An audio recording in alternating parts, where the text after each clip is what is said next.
Hi, I'm Pam Aungst Cronin, and this is SEO in 2025.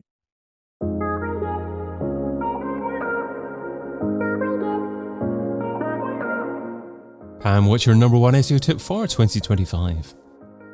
My number one tip would be for SEOs to focus on optimizing for AI overviews in both Google, Bing, and perhaps OpenAI's forthcoming search engine instead of the 10 blue links, as we often refer to them. Instead of the 10 blue links, so not as well as the 10 blue links. Perhaps I should have said as well. And also, I guess you can sort of think of them as one and the same because at least initial studies are coming out that show that getting into Google's AI overviews basically, I won't say requires, but often includes you ranking in the traditional top 10 blue links as well. So certainly not instead of, but in addition to. Yes, very well put. I was checking out earlier on today, and two of the three websites that were referenced were on the top page of the SERP, and the other one, I didn't know where they got it from, but yeah, by and large, it's certainly the case. Yeah, but I do think we're going to hopefully see that diversify a bit. And I think this is an opportunity for SEOs to get some of their smaller business clients a little bit more exposure. If you optimize specifically for these long tail queries and answers that are showing up in the AI overviews, because they do seem to mix in some lesser known sources here and there. And I imagine that will continue to happen more as Google and Bing, of course, tend to start to trust their own AI overview answers a bit more. As we all saw in the beginning, Google's AI overviews told us to do things like run with scissors for exercise and put glue in your pizza so your cheese doesn't fall off. Yeah. So they seem, I think, to have rolled back a little bit on their deployment of these. Being a bit more careful, it seems, but I know the intent is for them to ramp it back up. And I think I actually see that already. So I do think that there's going to be a lot of placement opportunities in the AI overview answers, not just for the big brands that tend to make it onto pages, the page one, but for smaller brands too. Yeah, great. So there's an opportunity, even if you're not ranking on the top page, just to get in there. So I would imagine that it's about optimizing specifically for the terms that people are likely to be searching for, that are likely to be served by an AI overview answer. How do we go about optimizing then for that particular answer?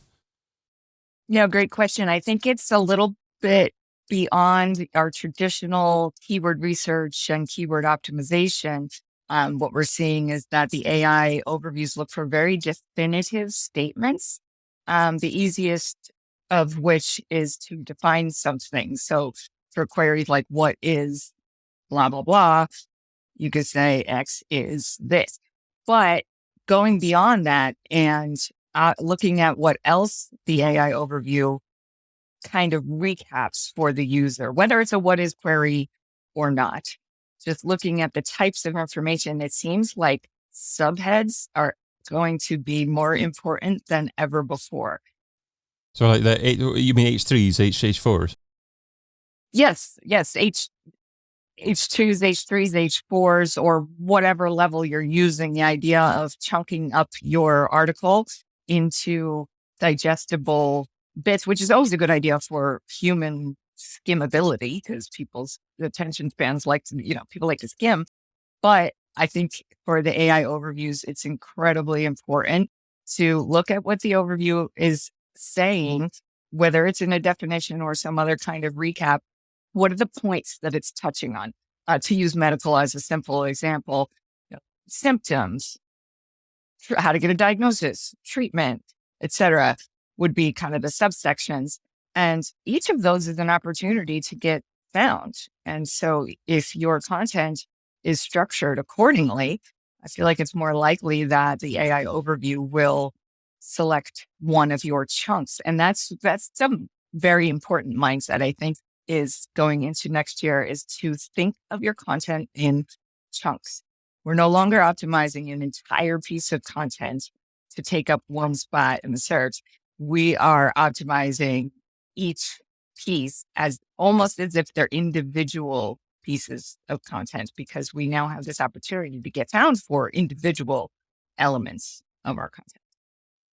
Great advice there. I liked your advice as well about being very definitive with your answer to a particular query, as making it more likely to be discovered as the authority, I guess, in that particular piece. Is there any particular length that you're looking for ideally to make it more likely to be picked up? I haven't seen any trends about that or studies about that yet, but I just think it's the succinctness of your answer. And a lot of things can't be answered succinctly or described succinctly, especially very technical topics, certainly medical topics, YMYL content. But you can certainly, again, thinking of your content in terms of chunks, optimize each chunk with a definitive first statement about what you're about to go into. So you could certainly go into all the detail, but you could just summarize. Almost think of like a summary sentence is usually at the end of a piece of content. It's almost like we have to think backwards. Like your summary sentence should go at the beginning of each paragraph, saying this, A, B, and C are what matters the most when evaluating XYZ. Then you can go into the detail of what A, B, and C are and all the technicalities of whatever it is you're talking about. But to start with a succinct summary of what you're about to go to in that subsection of the content, I think is really what it is, more so than length. AIs digest content in chunks. That's how they learn. That's the first thing an AI does with information is chunks it up. So they're indexing very small chunks. And so I think that just making sure that you're being very succinct in each section of your content is more important than length. Yeah, start off with a summary. Another gold piece of advice from Pam Aungst Cronin there. And I think it's perhaps actually learning from other medium as well. For instance, YouTube, because many successful YouTube channels now, have that very brief, distinct summary of, this is what we're going to cover today. You'll discover this, and that, and this is what we've concluded. Now, to actually get the whole broader picture, here we go. So it's that kind of start. So it's learning off that as well. Exactly. That's the type of content that we see ranking in AI overviews. We have one client who has a glossary on their site. Here's another tip that I have about optimizing for AI overviews is to consider a glossary. I know it seems a little bit rudimentary, especially if you have a highly technical target audience.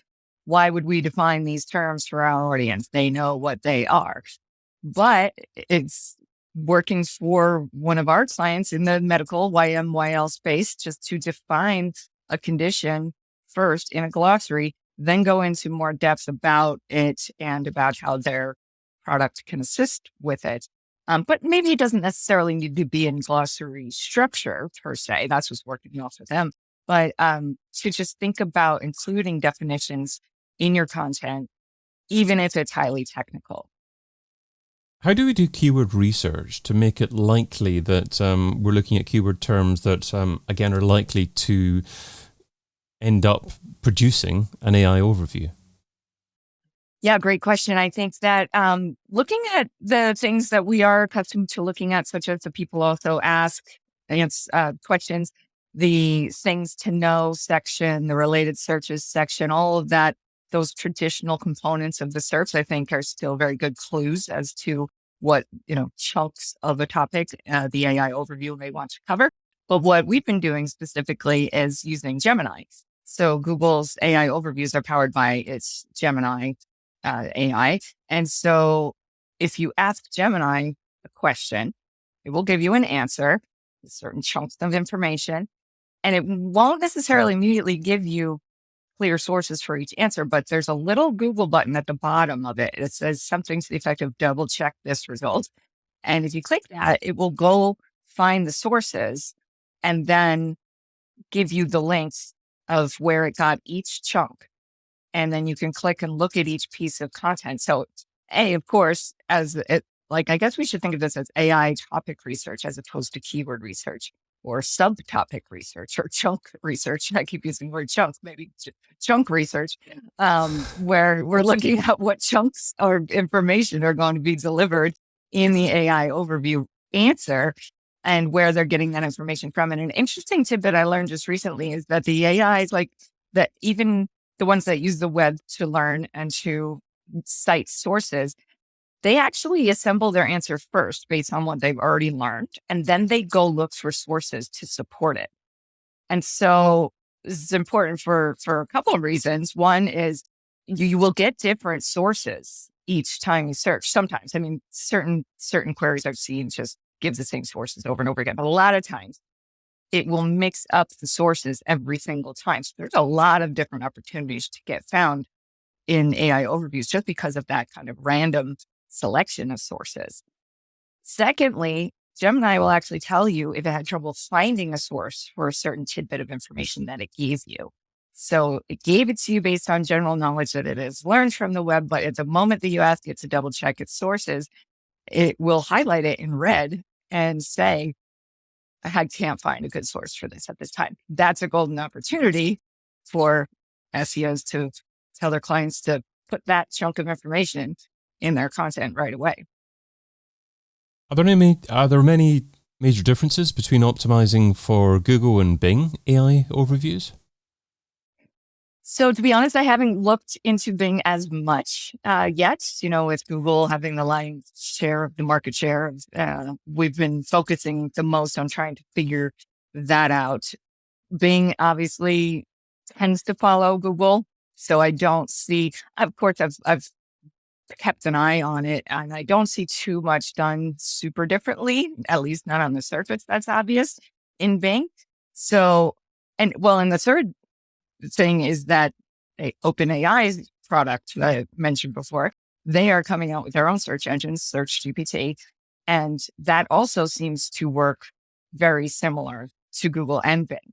So I don't think that there's going to be very many distinct differences in optimizing for AI overviews on Google or Bing, or even a complete AI-based search engine like Search GPT. It's to be determined, obviously, but at this point in time, they all kind of seem to work the same way, and therefore optimizing would be the same. I'm just trying to search to see if chunkseo.com is available, because that could be a good thing to focus on for 2025. I wasn't quick enough, though. I don't know for definite. It would be chunkseo.ai. It would be. You're right. Absolutely. Yes. So, I mean, how does this AI overview optimization fit into the bigger SEO strategy piece? Is it something that you're able to sit down at the beginning of a year or beginning of a quarter and come up with a strategy, or because it's AI based, you have to be a little bit more reactive? I think we do certainly have to be a bit more reactive, and a lot of the opportunity, I think, does lie in tweaking existing content. There's clients that have had great content perform great for years, and it just could do even a bit better getting into the AI overviews with some slight tweaking. So I don't think there's really a need to pause and create a giant strategy roadmap. You know, we're supposed to be updating our content all the time anyway for freshness and quality. But to just immediately start doing that with AI overviews in mind would be my recommendation. If an SEO is struggling for time, what should they stop doing right now so they can spend more time focusing on AI overviews in 2025? I can't believe I'm about to say this because I'm the biggest fan in the world of keyword research, but I won't say stop doing keyword research, but I'd say spend a little less time on traditional keyword research in favor of more time on AI-based research. And I don't even want to say just AI overviews, because OpenAI's Search GPT product is going to be an entirely AI-based search engine. So I'll just call it AI research, chunk research maybe, but AI research. Like I described before, using not only Gemini, but also Search GPT, what if you can get into it, ChatGPT in the meantime with the web functionality, and even Perplexity. Perplexity is gaining a lot of ground, apparently, with regard to AI-based search. I personally haven't used that one that much yet, but I'm kind of forcing myself to play around with it and do research in there too, especially to find patterns between what Google is showing, what Bing is showing, what Search GPT is showing, and what Perplexity is showing. If you can start to see those patterns, you'll know what you need to do with your content. Pam Aungst Cronin is president at Pam Ann Marketing and Stealth Search and Analytics. And you can find her over at pamannmarketing.com. Pam, thanks so much for being part of SEO in 2025. Thank you. I appreciate you having me. I've been your host, David Bain. Get your copy of SEO in 2025, the book, over at SEOin2025.com.